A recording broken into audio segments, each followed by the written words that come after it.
if we should be more concerned or impressed that kids immediately jump to the Pet Cemetery mentality too.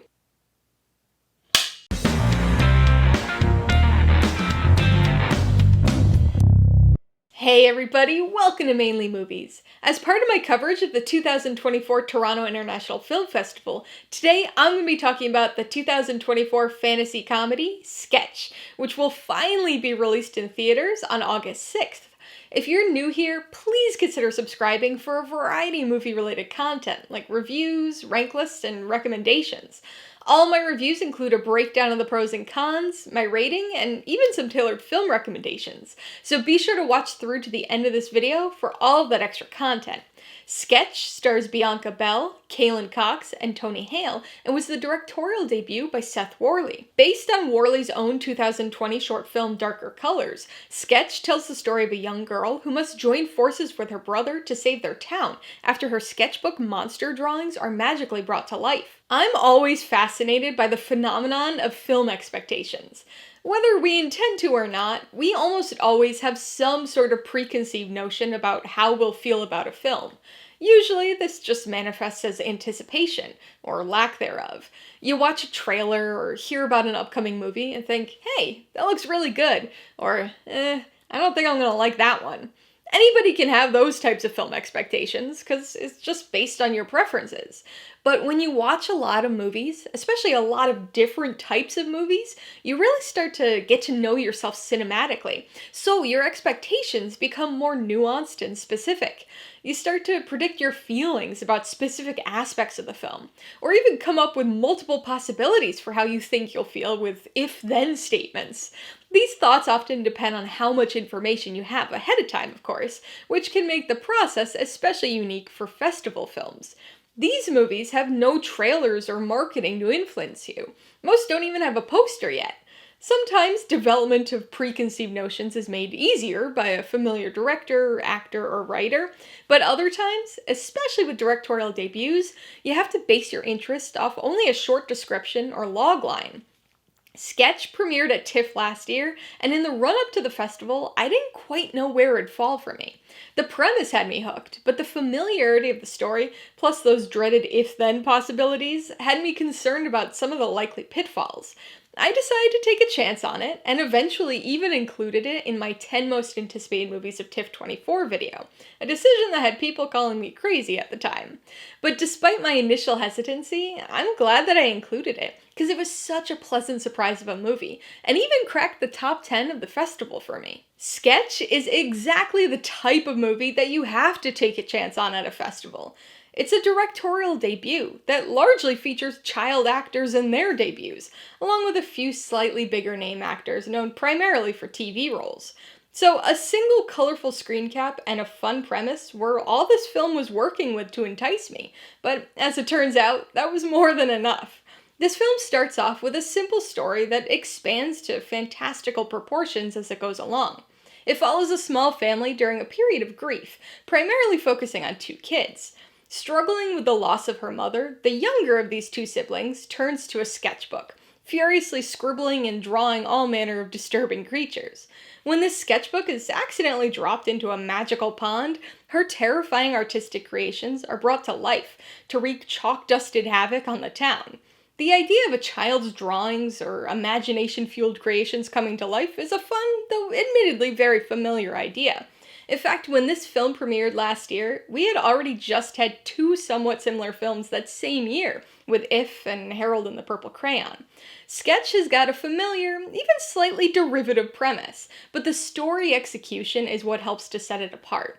It's got a really enjoyable, darkly funny script, several solid performances, even from many of the child actors, and a whole lot of fun creativity to the story. I should also note that the creature designs stand out in particular, with some impressive visual effects that faithfully honor the original medium of these monsters in some of the best drawing-comes-to-life realizations that I've seen put to film. The premise and story are also greatly helped by the film's exceptionally well-balanced tone. It'd be easy to look at a story about a kid's drawings coming to life and think that it's gonna be a flashy and frenetic throwaway kids movie. After all, we've seen that kind of thing happen time and time again with other similar types of stories. But don't let those experience-driven expectations dissuade you here. Sketch is a family film, but not in the modern sense of the genre. No, think of it instead as a family film from the 80s or 90s. The kind of movie that focused on kid protagonists and a fun adventure with some young appeal, but was actually kind of dark and intense at times. You know, the kind of movie where the PG rating seems almost surprising nowadays. Sketch is a fun, adventurous fantasy sci-fi comedy, but it's also quite dark, both in humor and emotion. Witty, sarcastic dialogue, kids that have the independence and older-seeming mindset of an 80s Amblin kid, and funny yet dark situational humor all blend together to create something extremely enjoyable. But, as was often the key element of similarly toned family classics like E.T., The Goonies, and Jumanji, this also has the drama and emotion to ground it as something genuinely heartfelt. In fact, this heartfelt quality is one of the film's standout elements, ensuring that it hits adults just as much as the kids who just want to watch other kids run around battling chalk monsters. The film's themes regarding grief are universal, and its messages applicable to people of any age. At its core, this is a movie about dealing with grief. Hundreds of movies have been made about this topic, of course, and dozens of those have shown grief manifest as a monster of some sort. However, that particular aspect is where things differ some here. Rather than grief just being the big baddie for the protagonist to overcome, this movie shows, and even encourages, that a person can channel their grief into a creative outlet, rather than bottling it up or lashing out. It teaches that the bad is gonna be there regardless. You can't run away from it or hide and pretend that it doesn't exist, but that a little bit of added good can go a long way to help counteract the bad. Not only is this a thematic lesson incorporated into some of the more emotional moments of the film, but it's also something that becomes integral to the plot as the kids try to end the art monster infestation. The overall darkness and humor of the film prevent it from ever feeling like an after-school special or some cheesy, overly sentimental kids movie. Instead, Sketch feels genuine in its relatability, and is an uplifting and enjoyable adventure that I think has a real shot at becoming a new family fantasy comedy classic. Alright, let's talk about the pros and cons. Pro number one is the premise. I know that people are drawn to films for a variety of different reasons, but the premise has always been a big one for me. And Sketch's premise was good enough for me to pick it out as one of my most anticipated films of TIFF 2024. The basic premise here is a fun idea. A group of kids encountering and having to fight a set of drawings that have come to life. It's a familiar idea for sure, but an excellent script and added creativity ensure that this premise actually turned into a well-executed story. The second pro is the tone. I tend to be a fan of films that mix and match a variety of tones and genres, but that isn't always an easy thing to accomplish in a movie. Sketch covers a lot of tonal ground, but I'm happy to report that it's incredibly well balanced. In many ways, it feels like a film from the 80s or 90s, a fantasy-tinged family sci-fi adventure, but one with a bit of a darker edge to its story and humor. However, that darkness never bogs the film down, instead remaining uplifting and incredibly heartfelt. Speaking of heartfelt, pro number 3 has gotta be the themes. Centered on a pair of siblings dealing with the death of a parent, this movie is full of grief-related themes and messages.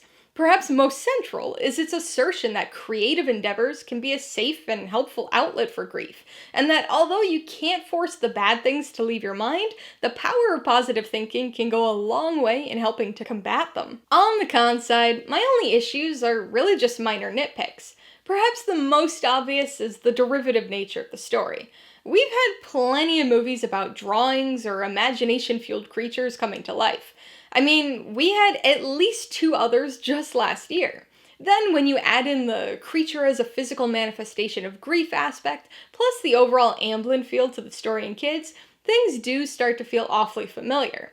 There were also a couple of the kid characters that didn't always work for me, and I would have liked to have seen more of the, shall we say, secondary creatures, but these things were just small issues or missed opportunities that didn't significantly affect my enjoyment of the film. Before I give you my rating and recommendations, I want to remind you that if you're interested in buying Sketch or any of the other films I mentioned today, I do have affiliate links for all of them in the description below.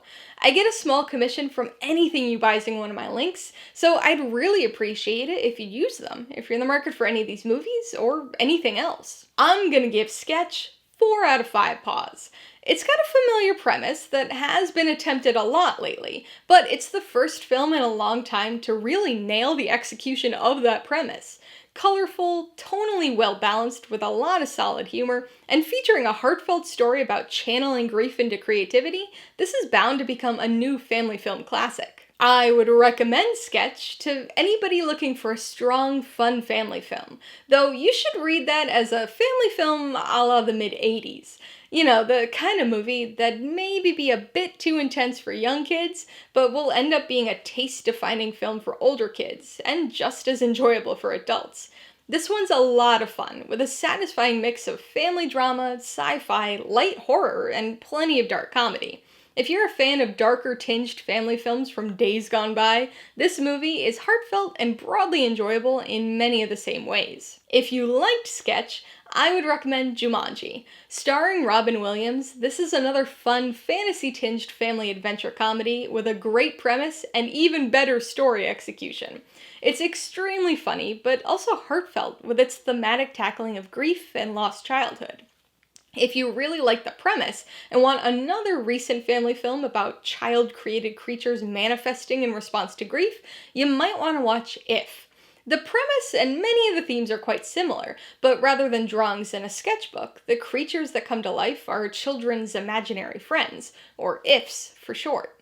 And if you want to step away from family films, you should check out Colossal.